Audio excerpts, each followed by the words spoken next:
समाजवादी नेता जॉर्ज फर्नांडिस की जयंती के अवसर पर समता पार्टी द्वारा प्रेस कॉन्फ्रेंस का आयोजन किया गया। प्रेस को संबोधित करते हुए समता पार्टी के राष्ट्रीय अध्यक्ष उदय मंडल ने कहा कि पार्टी 2024 की आम चुनाव नीतीश कुमार के खिलाफ लड़ेगी। बिहार में जो भी चुनाव होंगे पार्टी हर सीट पर अपना उम्मीदवार उतारेगी। चुनाव की तैयारी को लेकर बिहार के हर जिले में बैठक की जा रही है। साहब की जयंती है और जॉर्ज साहब और समता पार्टी के नाम से मुजफ्फरपुर जो है बहुत ही महत्वपूर्ण है और जॉर्ज साहब का जो स्मारक है मुजफ्फरपुर में है।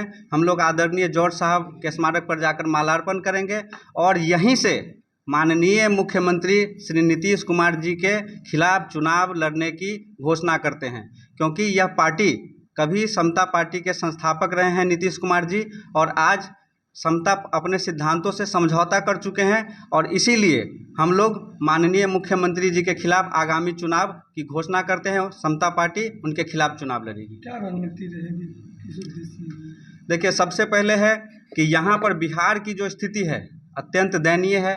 आज हमारे यहाँ के जो युवा हैं अन्य राज्यों में नौकरी करने के लिए भटक रहे हैं, लेकिन माननीय मुख्यमंत्री जी को बिहार की स्थिति से कोई लेना देना नहीं है। उनके युवाओं, यहाँ बिहार के जो युवा हैं जो परेशान हैं, उनके भविष्य से उनको कोई लेना देना नहीं है। उनको केवल अपना भविष्य संवारना है।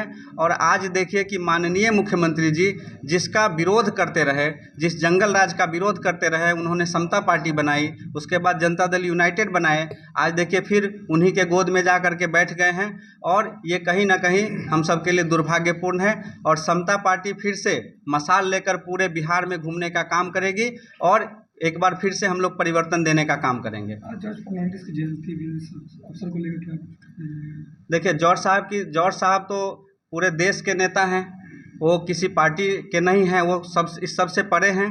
तो जगह जगह हमारी पार्टी उनको श्रद्धांजलि देने का काम कर रही है और बिहार में एकमात्र जो स्मारक उनका बना हुआ है वो मुजफ्फरपुर में है और ख़ास करके इसीलिए हम लोग आज मुजफ्फरपुर के दौरे पर हैं। जॉर्ज साहब का आशीर्वाद लेंगे और यहाँ से पूरे बिहार में हम लोग नीतीश जी के खिलाफ बिगुल फूंकने का काम करेंगे। आधिकारिक रूप से जो है उनका नाम नहीं रखा गया। देखिए, सबसे पहले तो माननीय मुख्यमंत्री जी को मैं धन्यवाद देता हूं कि उन्होंने एक अच्छा काम किया है। पार्क की घोषणा तो उन्होंने कर दी है, लेकिन कहीं ना कहीं मुझे लगता है कि यहाँ की जो प्रशासन व्यवस्था है वो कमज़ोर है, या यूँ कहें तो उनके कानों तक बात नहीं पहुँच रही है। केवल यहीं की नहीं, पूरे बिहार की देख लीजिए कि लॉ एंड ऑर्डर की क्या आरोप लग रहे हैं कि आप लोग सत्ता का दुरुपयोग कर रहे हैं, बीजेपी विधायक को फंसाने का प्रयास किया जा रहा है। अब ये विषय तो जांच का है, कानून अपना काम कर रहा है, आपको पता चल जाएगा। ठीक को लेकर क्या अपडेट है सर?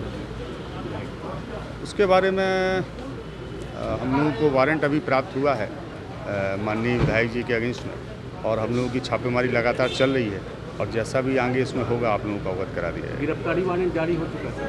हाँ, वो जारी हो चुका है। क्या कुर्की वारंट जारी करने के लिए भी पहुंच किया जाए? वो इसका अगला स्टेज है, जब वैसी स्थिति आएगी तो आप लोगों को अवगत करेंगे। के लिए जो था वो मिल गया, अभी वारंट प्राप्त हुआ। विधायक राजू सिंह को जानबूझकर फंसाया जाए, क्या करें? देखिए, यह पुलिस प्रशासन का काम है। कोई किसी पर आरोप लगाता रहता है, हर एक दूसरे पर लोग आरोप लगाते रहते हैं।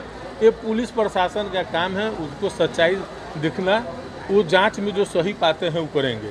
लेकिन एक चीज़ हम, चूँकि अब तमाम मीडिया के लोग हैं, हम एक संस्कृति के खिलाफ है, जो संस्कृति अभी वहाँ डेवलप हुई है। वाक युद्ध जो हो रहा है, एक दूसरे पर छीटाकशी कर रहे हैं, चाहे जो लोग भी हो। हम पक्ष और विपक्ष की बात नहीं करते हैं। इससे समाज में तनाव व्यक्त होगा और एक राजनीति का जो एक परंपरा है, एक संस्कृति है, वो संस्कृति खराब हो रही है। तो हम दोनों पक्ष के लोगों को आग्रह करेंगे कि कानून अपना काम करे, लेकिन संयम रखे और शब्दों का चयन जो है एक स्टैंडर्ड होना चाहिए, जिससे समाज में नए नौजवानों को जो है उससे जो है कि कम से कम उनको जो है सो नौजवानों जो है सो कि दूसरे धारा में नहीं जाए। इसलिए एक अच्छा वातावरण में और कानून को अपना काम करने दें। 2024 में आपके हिसाब से बिहार में बीजेपी की क्या स्थिति है? देखिए, उन लोगों तो जानकारी हुई है कि सर्वे कराए हैं तो जानकारी लीक हो गई है तो लगा मालूम हो रहा है कि उन लोगों को जो है सो कि एक आध दो सीट का भी स्थिति नहीं बन रहा है, इसलिए पूरा बेचैनी है। तो यही स्थिति है। मतलब महागठबंधन 40 सीट जीत रही है 24 में? एकदम निश्चित तौर पर चूँकि बिहार देश में बदलाव का नेतृत्व किया है।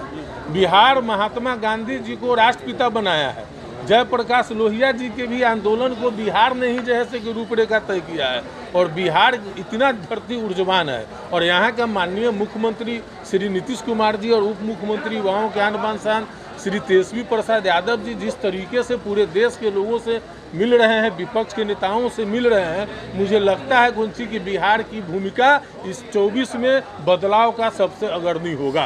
अब मेरा बिहार बदल रहा है और अब मुजफ्फरपुर में महानगर जैसा सर्विस और ऑर्गेनिक वेजिटेबल्स, फ्रूट और डेयरी प्रोडक्ट्स 60 मिनट में मुफ्त होम डिलीवरी पाएं।